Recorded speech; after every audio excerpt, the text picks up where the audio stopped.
फरवरी 2021 को बजट पेश होगा। वित्त मंत्री निर्मला सीतारमण बजट भाषण देंगी। उससे पहले हम आपको बताएंगे कि आखिर बजट क्या है और कितने प्रकार का होता है। बजट में आम आदमी के लिए क्या है? इस सवाल के उत्तर में आर्थिक विशेषज्ञ और जानकार बड़े बड़े आंकड़े और मुश्किल टर्म्स उछाल देते हैं। इसे बजट को लेकर हमारी थोड़ी बहुत उत्सुकता भी जाती रहती है। इसको ध्यान में रखते हुए हमने बजट से ठीक पहले स्पेशल सीरीज शुरू की है, बजट 2021। इसमें सब कुछ नहीं तो बहुत कुछ बताएंगे, आपकी हमारी यानी आसान भाषा में। आज हम बात करेंगे भारत में टैक्स को लेकर। टैक्स की शुरुआत से लेकर अब तक इसमें क्या सुधार हुआ। टैक्स की भारत के बजट में यूं हुई थी आमद। भारत में 1860 में बजट की शुरुआत हुई। इसे शुरू करने वाले व्यक्ति थे जेम्स विल्सन। 1859 में क्वीन विक्टोरिया ने उन्हें भारत भेजा था, बजट के अलावा टैक्स को लेकर कानून बनाने और भारत में कागज की मुद्रा की शुरुआत करवाने के लिए। आज 150 सालों के बाद भी सफलतापूर्वक चल रहे स्टैंडर्ड चार्टर बैंक और द इकोनॉमिस्ट न्यूज़पेपर के संस्थापक जेम्स विल्सन ही वो व्यक्ति थे जो भारत में पहली बार इनकम टैक्स कानून लेकर आए थे, जिसका छिटपुट विरोध भी हुआ था। द वीक के एक आर्टिकल के अनुसार ब्रिटिश शासित भारत के बेहतरीन सिविल सर्वेंट्स में से एक चार्ल्स ट्रेवेलियन ने तब सवाल उठाया था कि राज्य उन लोगों पर टैक्स कैसे लगा सकता है जिनका सरकार में कोई प्रतिनिधित्व ही नहीं है। सत्तारूढ़ अभिजात वर्ग ट्रेवेलियन से नफरत करने लगा कि वो मूल निवासियों के बारे में क्यों बात कर रहे हैं, लेकिन प्रबुद्ध अंग्रेजों और भारतीयों ने उनकी बहसों से प्रेरणा ली। जल्द ही भारतीय राष्ट्रीय कांग्रेस जैसे संगठनों का जन्म हुआ जो सरकार में भारतीयों को अधिक प्रतिनिधित्व देने की मांग रखने लगे। पर ये टैक्स होता क्या है? किसी भी सरकार को चलाने के लिए चाहिए पैसा, और ये पैसा आता है कई सोर्स से। किसी व्यक्ति या संस्था से अगर सरकार धन लेती है तो उसे कहते हैं टैक्स। टैक्स दो तरह के होते हैं, डायरेक्ट टैक्स और इनडायरेक्ट टैक्स। डायरेक्ट टैक्स पहले समझते हैं। डायरेक्ट मतलब सीधा, यूं जिस टैक्स में टैक्स देने वाले और टैक्स लेने वाले के बीच में कोई ना हो वो कहलाता है डायरेक्ट टैक्स। इस डायरेक्ट टैक्स में आता है इनकम टैक्स और कॉर्पोरेट टैक्स।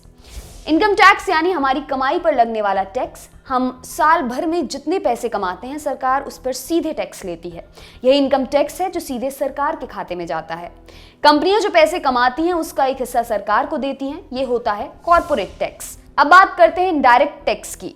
जिस टैक्स में टैक्स देने वाले और टैक्स लेने वाले के बीच में कई अन्य लोग हों वो टैक्स कहलाते हैं इनडायरेक्ट टैक्स। एक उदाहरण देखिए, अगर आप कोई सामान खरीदते हैं तो उस सामान के मूल्य के साथ उठा टैक्स भी चुकाते हैं, लेकिन पहले वो दुकानदार को जाता है, फिर वो सप्लायर को जाता है, फिर वो कंपनी को जाता है जिसने सामान बनाया है, और फिर जाकर कंपनी सरकार को टैक्स देती है। यूं समझ में आता है कि सामान और सर्विस पर लगने वाला टैक्स इनडायरेक्ट टैक्स क्यों है। वहीं आपको जो सैलरी मिलती है उस पर जो आप इनकम टैक्स देते हैं वो सीधे सरकार को देते हैं, माने डायरेक्ट सरकार को देते हैं। जीएसटी, इसका पूरा नाम है गुड्स एंड सर्विसेज टैक्स, मतलब सामान और सर्विस पर लगने वाला टैक्स। गुड्स मतलब सामान जैसे कार, टीवी, ब्रेड, कपड़े। सर्विसेज मतलब मोबाइल नेटवर्क, बैंकिंग, हवाई यात्रा, सिनेमा, होटल, रेस्टोरेंट। सरकार इस सामान और सेवाओं पर टैक्स लगाती है और कमाई करती है। यूं जीएसटी भी एक तरह से इनडायरेक्ट टैक्स ही है। कस्टम ड्यूटी, कस्टम ड्यूटी सीधे तौर पर विदेश से खरीदकर भारत लाए गए सामान पर लगती है। आप विदेश जाते हैं और वहां से सोना, परफ्यूम, गाड़ी खरीदते हैं। जब आप उसे अपने देश वापस लेकर आते हैं तो सरकार उस पर टैक्स लगाती है और तभी आप उस सामान को एयरपोर्ट से बाहर ले जा सकते हैं। ये टैक्स कस्टम ड्यूटी कहलाता है। इसके अलावा कंपनियां भी विदेश से कच्चा माल खरीदकर भारत लाती हैं और यहाँ पर सामान तैयार करती हैं।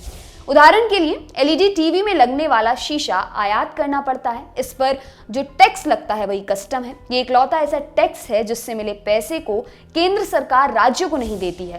केंद्र और राज्य मिलकर जितना टैक्स इकट्ठा करते हैं उसका 42% हिस्सा राज्यों को जाता है, लेकिन कस्टम से मिले पैसों को केंद्र सरकार राज्यों से शेयर नहीं करती है। आजादी से पहले क्या हिसाब किताब था?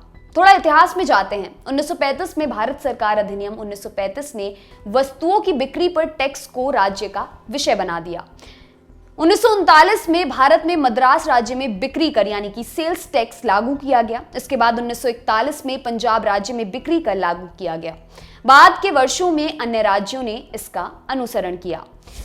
देश की आजादी के 10 साल बाद टीटी कृष्णमाचारी 5वें वित्त मंत्री हुए। कृष्णमाचारी ने 1957-58 का बजट पेश किया। उसमें महत्वपूर्ण था सक्रिय आय और निष्क्रिय आय के बीच अंतर करने का प्रयास।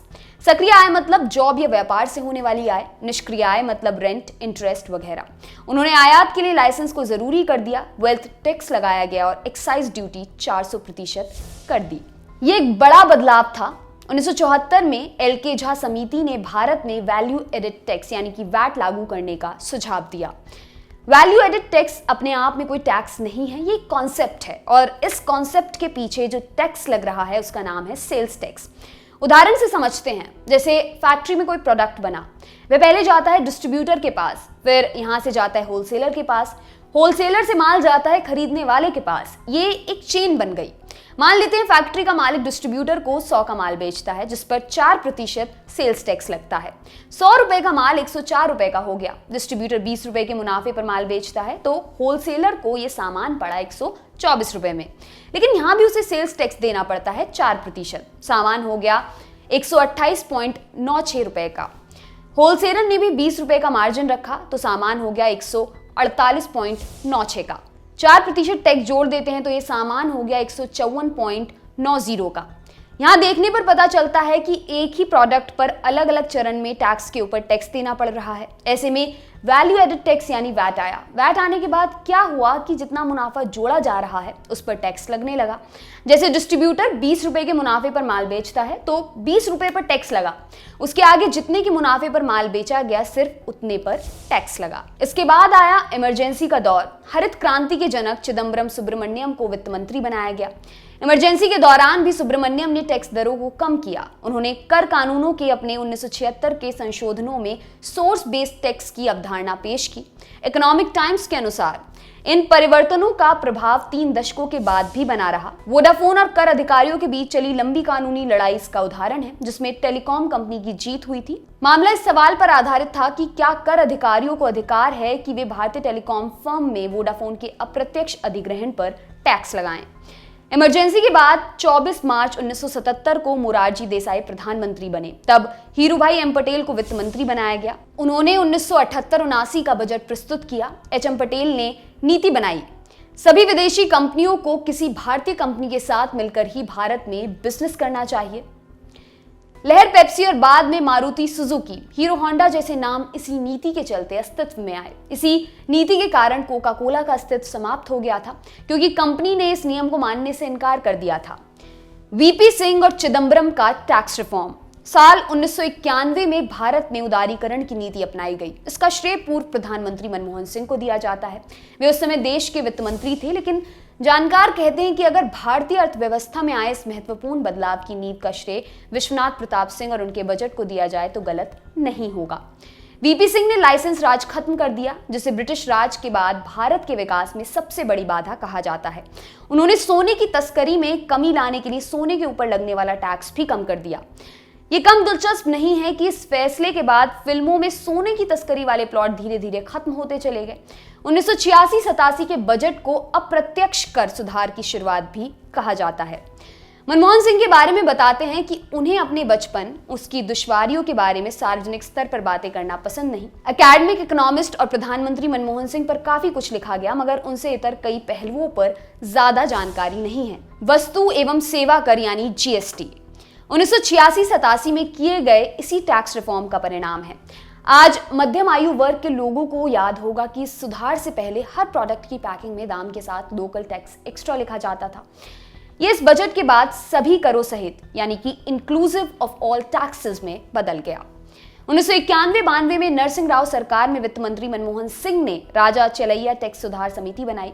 उसी समिति की सिफारिशों के मुताबिक साल 1994 में पहली बार सर्विस टैक्स लागू किया गया। ड्रीम बजट से क्या बदला? 1996 में सत्ता में आई नेशनल फ्रंट। वित्त मंत्री बने पी चिदम्बरम। 1996-97 का अंतरिम बजट मनमोहन सिंह 28 फरवरी 1996 को पेश कर चुके थे।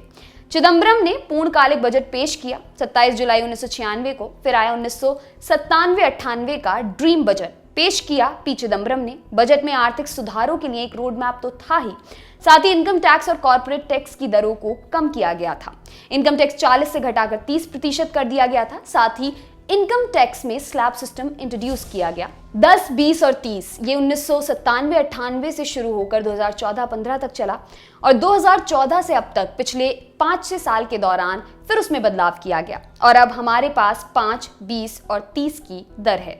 इसी बजट में कॉर्पोरेट टैक्स में सरचार्ज भी हटाया गया था और बजट में VDIS का भी प्रावधान था। VDIS को 11 जून 1997 को पी चिदम्बरम के कार्यकाल में लॉन्च किया गया। VDIS voluntary disclosure of income scheme का शाब्दिक अर्थ है आय की स्वैच्छिक प्रकटीकरण योजना।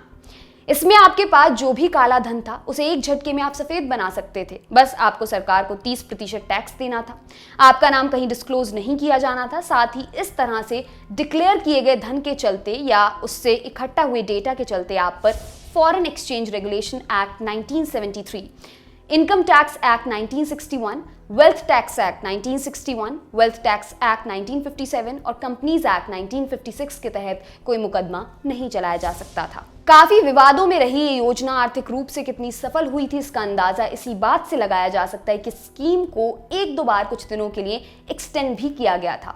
जब स्कीम समाप्त हुई तो पता चला कि करीब 35 लाख लोगों ने इस स्कीम का लाभ उठाया और देश के राजकोष में 7.8 हजार करोड़ रुपए आए। हालांकि इस विवादास्पद स्कीम के बारे में कैग ने कहा था कि ईमानदार टैक्स पेयर्स को डिमोटिवेट करने वाली कवायद थी और फिर सुप्रीम कोर्ट ने भी सरकार से कहा कि भविष्य में ऐसी कोई भी स्कीम लॉन्च करने से सरकार को बचना चाहिए।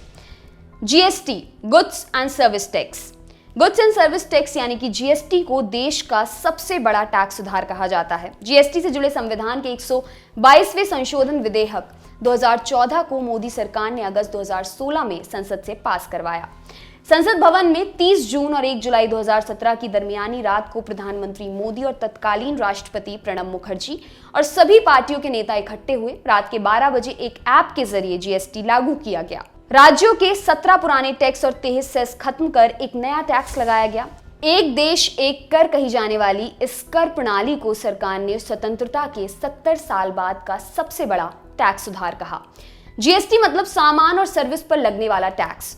गुड्स मतलब कार, टीवी, ब्रेड, कपड़े आदि। सर्विसेज मतलब मोबाइल नेटवर्क, बैंकिंग, हवाई यात्रा आदि। GST से पहले किसी गुड्स या सर्विस पर कई तरह के टैक्स देने पड़ते थे, लेकिन इसके लागू होने के बाद सिर्फ एक टैक्स देना पड़ता है। आपके लिए खबर लिखी हमारे साथी डेविड ने। मेरा नाम है दिव्यांशी। देखते रहिए दी लल्लन टॉप। शुक्रिया।